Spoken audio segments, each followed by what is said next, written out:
परमाराध्य सदगुरु संत मेहिनी करने की कृपा की, जो श्रेष्ठ लोगों का कहना नहीं मानता उसका भला होना संभव नहीं है।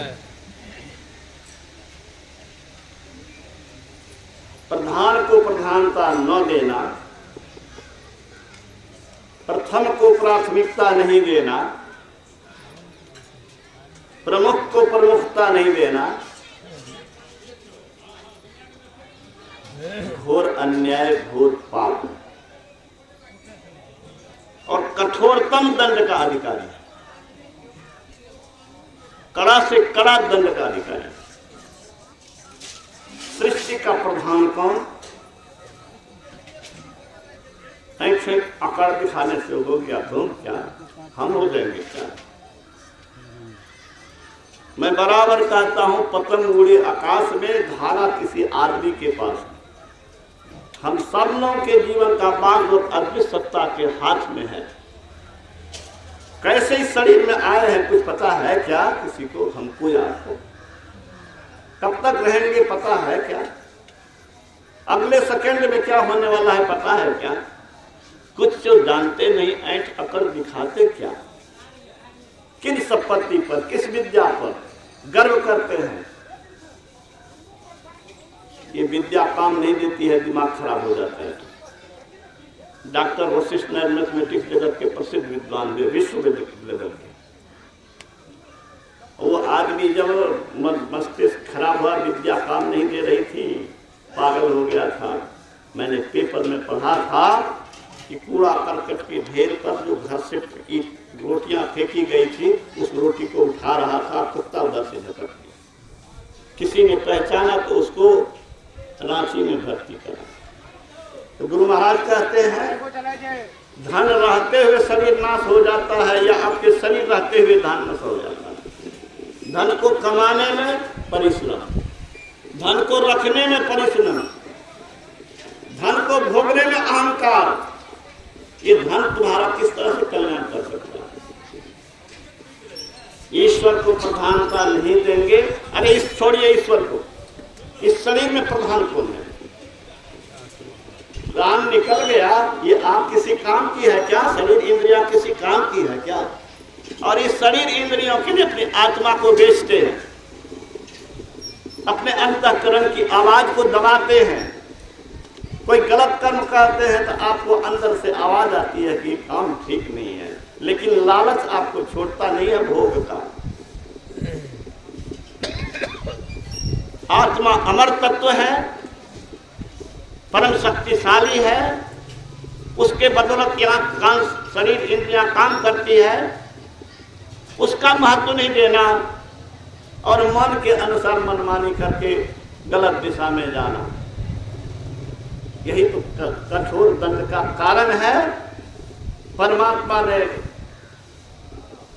484 लाख योनियों में भ्रमते हुए, महान दुख पाते हुए हम जीवों को एक मौका दिया है, 10 चांस दिया कि तुमको मौका दे रहे हैं। इन भवसागर के भवताप से जो दग्ध होते रहे हो, व्याकुल होते रहे हो, उससे निकलने का एक अवसर दे रहे हैं। जाओ भक्ति करो, 10 मास गर्भ में रहियो, कहियो मैं भजियो तो ही, निस्दिन सोरो नाम कष्ट से काढ़ो मार मोही। ज्ञानी लोग, तत्वदर्शी लोग कहते हैं कि गर्भ में जब बच्चा रहता है तो कहता है कि इस कष्ट से मुझे निकाल दीजिए, आपका भजन करूंगा। निस्दिन सुरो नाम, दिन रात आपका भजन करूंगा। इतना कियो करार प्रभु बाहर किन्ना, अब भूल गए सब बात, भय माया आधीना। वह वो पुरुष कहते हैं जो भूत भविष्य वर्तमान सबको देखते हैं। ऐसे संत का ये वचन है। गुरु महाराज का बच्चा बचपन जन्म लेते ही रोता है। बच्चा जन्म लेते ही रोना क्या है? दुख की निशानी है। माँ को छटपटाते हुए तो हम सभी देखते हैं, सुनते हैं। गर्भ से जब बच्चा निकलता है तो जो छटपटाहट होती है, उस दर्द को तो माँ ही भोगती है। सब जानते हैं। और जीवन में कितनी बार कौन नहीं छटपटाया रोया है? बिलखा है, बिलखेगा नहीं। संसार की किसी भी उपलब्धि में वह दम नहीं है जो दुर्दशा से बचा सके। शरीर इंद्रियों के साथ रहेंगे और आपको दुख नहीं होगा, असंभव है। शरीर का सारा कष्ट आपको छू नहीं सकता है जिसमें आप सो जाते हैं। शरीर इंद्रियों से अपने आप को अलग, शरीर इंद्रियों में चेतन धार जब नहीं रहती है तो दुख किसको होगा। जीवत ही उस अवस्था को प्राप्त करने के लिए भक्ति अनिवार्य है। भक्ति का मतलब क्या होता है? भक्त का मतलब क्या होता है? जो निर्विषय की ओर चला वही भक्त है। गुरु महाराज ने कहा, क्या कहा? जो निर्विषय की ओर चला वही भक्त है। हाँ, जब तक संसार के चीजों में चित्त जुड़ा हुआ है तब तक आप भक्त नहीं हैं। निर्विषय की ओर जब चलते हैं तभी आपकी भक्ति प्रारंभ होती है। हमारे हाथ में नहीं है शरीर इंद्रियों से अलग हो जाना, लेकिन इसके लिए कोशिश नहीं करना। ये तो जानबूझ नर करे टिठाई ताको दुर्दशा लिखल है भाई, दुर्दशा लिखल है भाई। जानबूझ करके इतना सत्संग कर लिया, समझ लिया, जान लिया, फिर भी कोशिश नहीं कर रहे हैं। क्या कहा है? इस लापरवाही का कोई शब्द नहीं मिलता है। अपने साथ शैतानियत, अपने सौभाग्य में आग लगाना। इसीलिए भगवान राम ने सबरी से कहा और सबरी के माध्यम से दुनिया के लोगों को कहा। क्या कहा? भक्ति करो। और भक्ति कैसे करो? तो पहली भक्ति, प्रथम भक्ति संतन कर सकता, संत का संग। अरे संत का संग नहीं तो सच्चे विचार का संग नहीं, सत्य का ज्ञान नहीं, तथ्य का ज्ञान नहीं, रहस्य का ज्ञान नहीं, सत्कर्म का ज्ञान नहीं, सद्बुद्धि नहीं, सत्कर्म नहीं, फिर तो दशा कौन बचाएगा? सद्ज्ञान से ही, सत्संग से ही सद्बुद्धि होगी। सत्संग इसका नाम क्यों है? जो सत्य है, जो त्रिकाल में सत्य है, जो मिटने वाला नहीं, जो बदलने वाला नहीं, जिसको मौत छूने वाला नहीं, जिसको प्रकृति का कोई नियम प्रभावित न कर सके, वो है सत्य। उनका विचार का संग, उनके विषय में ज्ञान जिसको हो जाता है वो उसी के सहारे जीना चाहता है, उसी को, उस परम तत्व को प्रसन्न करके उसकी छत्र छाया में जीना चाहता है। हम लोग वही जीना चाहते हैं। सद्ज्ञान, सद्बुद्धि, सत्संग से ही। इसी की प्रथम भक्ति संतन का संग। सत्संग नहीं तो सद्ज्ञान नहीं, सद्बुद्धि नहीं तो सद्बुद्धि नहीं तो सत्कर्म नहीं, सत्कर्म नहीं तो सदगति नहीं, सदगति नहीं। Thank you. सदगति चाहते हो कि दुर्गति चाहते हो? कौन दुर्गति चाहेगा? कौन दुर्दशा चाहेगा? कोई मतिमंद भी दुर्दशा नहीं चाह सकता है। मोटी से मोटी बुद्धि वाले भी दुर्दशा नहीं चाह सकता, दुर्गति नहीं चाह सकता। दुर्जन का संग करोगे दुर्बुद्धि होगी, दुर्बुद्धि में दुष्कर्म ही करोगे, दुष्कर्म से दुर्दशा ही होगी। अरे कोई जब शराब की विशेषता सुनता है ना तो शराब चखने लगता है, और चखने लगता है तो आदत हो जाती है। जब आदत हो जाती है तो आदत छूटती नहीं है, मन लुक पुक करता है।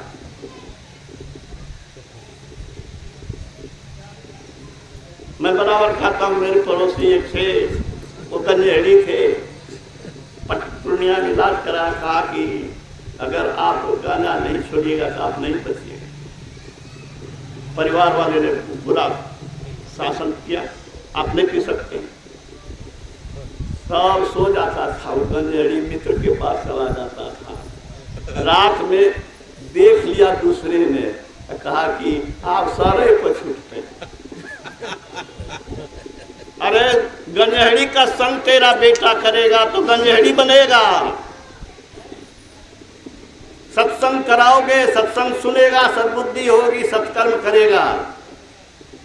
स्कूली विद्या से काम नहीं होने वाला है। स्कूली विद्या वाले बड़े बड़े विद्वानों को देख रहे हैं, बड़े पद पर हैं, बहुत कमाई है, बड़ी अट्टालिका है, बड़े बैंक बैलेंस है, माता पिता छटपटा के अकेले मर गया, उसको देखने वाला नहीं, उसको सद्ज्ञान ही नहीं, सद्बुद्धि ही नहीं।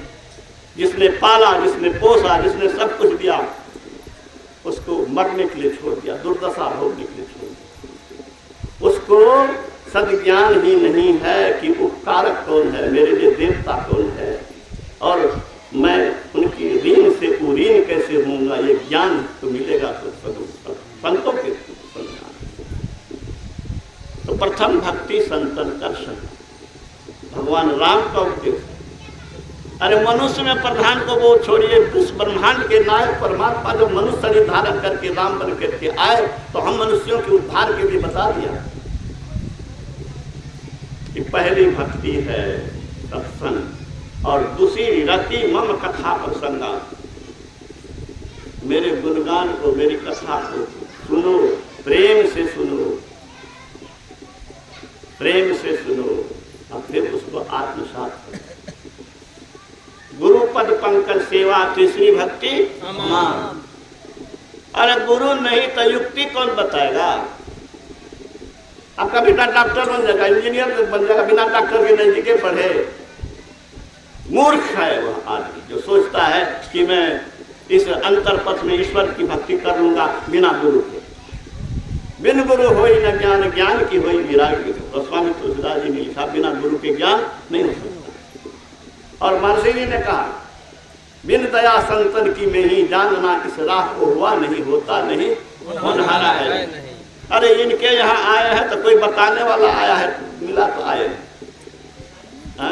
रास्ता बताने वाला नहीं हो तो अपने गंतव्य स्थल पर जा ही नहीं सकते हैं। आंख के सामने जो घर द्वार है उसमें तो पता पूछना पड़ता है, पता बताने वाले की जरूरत है। आंख बंद करके खोजोगे, उस भगवान के पास जाना है, वो रास्ता तुमको अपने आप पता चल जाएगा। बुद्धिहीन कहीं कारण से ऋषि मुनि अपने महान पूर्वजों के अनुशासन को टाटते हुए अभिभजन में गा रहे थे। गुरु अनुशासनकारी, संत का अनुशासन नहीं। अरे जिस संस्था का हेड का उसका असिस्टेंट पालन नहीं करे, वो संस्था में रहने के लायक है क्या? डिसिप्लिन बहुत बड़ी चीज है। अनुशासन ही व्यक्ति को, देश को, समाज को महान बनाता है। अनुशासन नहीं तो बर्बाद, बर्बादी का रास्ता खुलता है। तो गुरु पद पंकज सेवा, तीसरी भक्ति अमाना। चौथी भक्ति मम गुण गण करई तपत तजी गान। क्या होगा? अरे तुम गुण जान लिया और दूसरे को बताता नहीं। हाँ, बड़ स्वार्थी थी। गुरु महाराज ने कहा था इसको, डॉक्टर महेश्वर सिंह को, कटिहार में सत्संग मंदिर है, मंगलवार को सत्संग होता है, मंगल बाजार नाम है। मंगल के दिन बाजार बंद रहता है, मंगल के दिन सत्संग होता है। गुरु महाराज ने कहा, महेश्वर बाबू, उन्होंने जीवन पर पीएचडी किया, महर्षि जी के, गुरु महाराज के जीवन पर पीएचडी, पहला पीएचडी। कहा, अहाँ मंगल के सत्संग में जाए छी कि नहीं? हुजूर कभी जाए छिए, कभी नहीं जाए छिए। अहाँ बड़ स्वार्थी छी, खोज खोज के पूछे छी, लोक के बतावे ले नहीं जा चाहे छी। जे विद्या पढ़े वो लोग के नहीं बता, वो भूल जा कि नहीं? ये बात हाँ बतलते रहे, बोलते रहे, गुसरवे। हाँ, नहीं दोहराने से आप भूलिएगा, दोहराते रहने से भूलने का कोई सवाल नहीं है। गुरु महाराज ने कहा कि सत्संग में हम लोग पुरानी बात को ही दोहराते हैं। क्यों दोहराते हैं? स्कूल में पढ़ते थे, शुक्रवार तक को नया पाठ, शनिवार को पुराना पाठ दोहराते थे। नया पाठ नहीं देते थे। नया पाठ इसलिए नहीं देते थे, दोहराते इसलिए थे कि हम भूलें नहीं। किसी पाठ को बार बार दोहराइए तो उसको हम भूलते नहीं। हमारे स्वामी रामतीर्थ ने कहा, वेद ज्ञान से समाज को जब वंचित कर दिया तो ब्राह्मण वेद ज्ञान से वंचित हो गया, वो स्वयं वेद ज्ञान को भूल गया। स्वयं वेद ज्ञान को भूल गया। और दुर्दशा का कारण यही हुआ, भारत अगर गुलाम हुआ इसीलिए कि ऋषि मुनि के ज्ञान को इन लोगों ने, भारत के लोगों ने ठुकराया। इसके महान अगुआ ने ही, ब्राह्मण समाज ने ही जब ऋषि के ज्ञान का महत्व नहीं दिया, मनुष्य में क्या भेद है, परमात्मा ने किसी को भेद किया है क्या? किसी के मस्तक पर लिखा है जाति क्या? कार्य को सुचारू रूप से चलाने के लिए शुरू में वन व्यवस्था कायम की गई थी। कमार के बेटा को कमार वाला काम करने में सुविधा होगी, यह स्वाभाविक है। वकील के बेटा को बहुत सा कौन सब पुस्तक कहते हैं उसको, वो सब पुस्तक उनको घरे में उपलब्ध है। वकालत पढ़ेगा तो खरीदने की जरूरत नहीं पड़ेगी, और दिन रात वकालत सुनते रहता है तो वकालत करने में सुविधा हो। पिता के काम को पुत्र आसानी से बचपन से ही सीख लेता है। इसीलिए जाति व्यवस्था कर्म के आधार पर हुई। परमात्मा ने किसी को भेद नहीं किया, लेकिन स्वार्थी ने, पाखंडियों ने समाज को वंचित किया, स्वयं भूल गया और दुर्दशा हुई। मैं उधर नहीं जाना चाहता ज्यादा। स्वामी रामतीर्थ ने सारा दोष उसको दिया और कहा कि अब भी समझ जाओ, हे ब्राह्मणों, अब भी समझ जाओ, अलमीरा में से सारा माल निकल गया है, अलमीरे ठो बचा हुआ है ना, बाहरी रूप तुम्हारा बचा हुआ है, वो अभी बर्बाद हो जाएगा। अब भी समझ जाओ, मतलब इस वेद ज्ञान को पढ़ो, सुनाओ, फैलाओ, तेरा कल्याण का रास्ता यही। तो गुरुपद पंकज सेवा तीसरी भक्ति, अमान चौथी भक्ति, मम गुणगन करे कपट करे गान। आप लोगों को जो दोहरा रहे हमको फायदा है, मरते सभी ज्ञान में रहेंगे।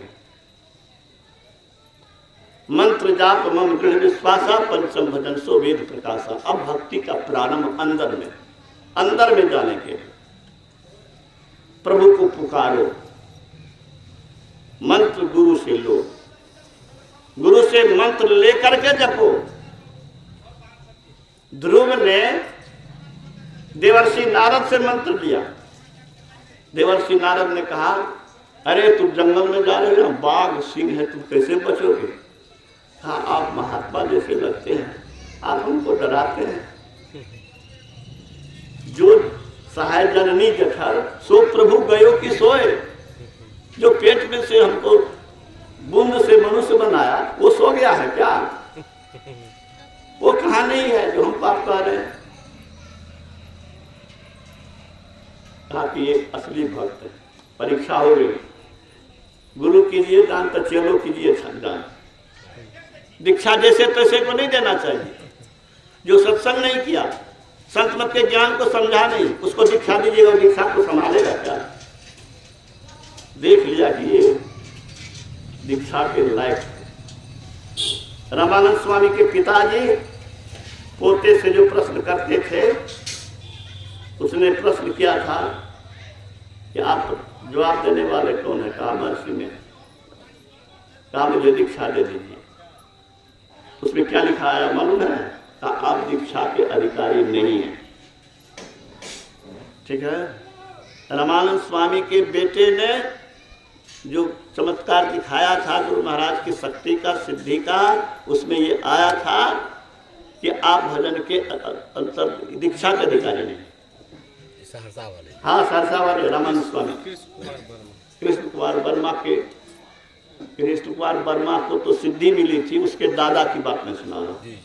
हाँ, खैर जो कहना है तो मंत्र गुरु से लेना चाहिए। साई स्वामी जी महाराज कहते थे कि राइफल की गोली से किसी को मार दो, चोट लगेगी। राइफल में देकर मारो, उड़ा देगा, शक्ति बढ़ती है। गुरु सिद्ध किए हुए होते हैं, उनके शब्द के, उनके द्वारा दिए गए प्रदत्त मंत्र में शक्ति होती है। तो गुरु से मंत्र लेकर के अपने मनमाने ढंग से मंत्र जप मत कीजिए। और नहीं मानना है तो जपिए, नहीं जपने से तो अच्छा है कुछ जपना। हाँ, यहाँ तक मन लगाने की बात है सब, अंतर्गमन की बात कहाँ पर है? तो छठी भक्ति है। छठ दम शील विरति बहुकर्मा निरत निरंतर सज्जन धर्मा। यहाँ तक तो मन लगाने की बात थी, अब इंद्रियों को साधने की बात है। किसकी बात है? इंद्रियों को साधना। छठ दम शील दमन करो। किसकी? इंद्रियों की। इंद्रियों की शक्ति को छीनो। कैसे छीनो? हम सो जाते हैं तो आंख को देखने की शक्ति खत्म, कान को सुनने की शक्ति खत्म। चेतन भार है तो आंख देखती है, कान सुनता है। चेतन भार वहां से हटे, इसी के लिए दमन, छठी भक्ति, दम। कैसे हटे? कैसे हटे? जोड़ो, बिखरी हुई शक्ति को एकत्रित करो, एकत्रित सिमटाओ में शक्ति बढ़ती है, बिखराव में घटती है। हाई स्कूल में पढ़े थे, jack of all trades is master of none. एक ही आदमी विभिन्न तरह का काम करता है, वह किसी काम में निपुण नहीं होगा। किसी काम में निष्णात होने के लिए एकाग्र होना पड़ेगा, ऊर्जा को एक दिशा में लाना होगा। तो गुरु महाराज ने यह भी कहा, दोनों हाथ से खूंटा को पकड़ के खींचो, तुम्हारे शरीर का सारा ताकत वहां पर जमा होता है। इसी तरह दोनों किरण धार को जोड़ो, गुरु से युक्ति लेकर के। यही दृष्टि योग है। दृष्टि योग से सिमटाव होगा। एक बिंदुता होने से दिशा बदल जाएगी, दशा बदल जाएगी, अंदर की ज्योति, अंदर का प्रकाश मिलेगा। जब तक अंदर की ज्योति की प्राप्ति नहीं, तब तक विकारों से छुटकारा नहीं। काम, क्रोध, लोभ, मोह, ईर्ष्या, द्वेष आपको परेशान करता रहेगा। पहले तो विचार से एक काम करो, और दूसरा क्या? साधन भजन से इंद्रियों को कमजोर करो। अंदर में जो ईश्वरीय शब्द है वह पकड़ने का साधन सब गुरु की कृपा से, गुरु से युक्ति देकर के अंदर धंसने से होगा। यही भक्ति। और 8वीं 9वीं भक्ति तो भक्ति का फल है। जिसने सम कर लिया, जिसने दम कर लिया, ब्रह्म ज्योति पा ली, ब्रह्म नाद पा लिया, उसको संतोष नहीं होगा। उसको बाहर में सुख खोजने की जरूरत पड़ेगी। अंदर के आनंद में इतना निमग्न हो जाएगा कि बाहर के रस को वह तुच्छ से तुच्छ समझेगा। बड़ा एक अच्छा भक्त ने लिखा है, कहा कि भोग वासना की जब इच्छा होती है तो मन से थू थू निकलने लगता है। समझो, जिस भोग वासना के लिए लोग व्याकुल रहता है, वो कहता है उसकी स्मरण आते ही मन में थू थू होने लगता है कि क्या काम छुपा हो रहा है। वाणी को विराम। मैं बहुत बहुत धन्यवाद देता हूँ राजा राम बाबू को कि संतों के, सृष्टि के सम्राट, सृष्टि के शहंशाह, उनके दरबार को आपने लगाया और उनके विचार को, उनके ज्ञान को फैलाया। अरे भारत के कोई महान विद्वान अगर यहाँ पर आ जाए, जिस जगह पर आ जाए, उस जगह तो मधेपुरा का लोग उलट जाएगा। मधेपुरा का विद्वान, अब विद्वानों का विद्वान संत होते हैं, उनका दरबार यहाँ आपने लगाया। इस दरबार का जो सौभाग्य है वह वर्णन से परे है। श्री सद्गुरु महाराज।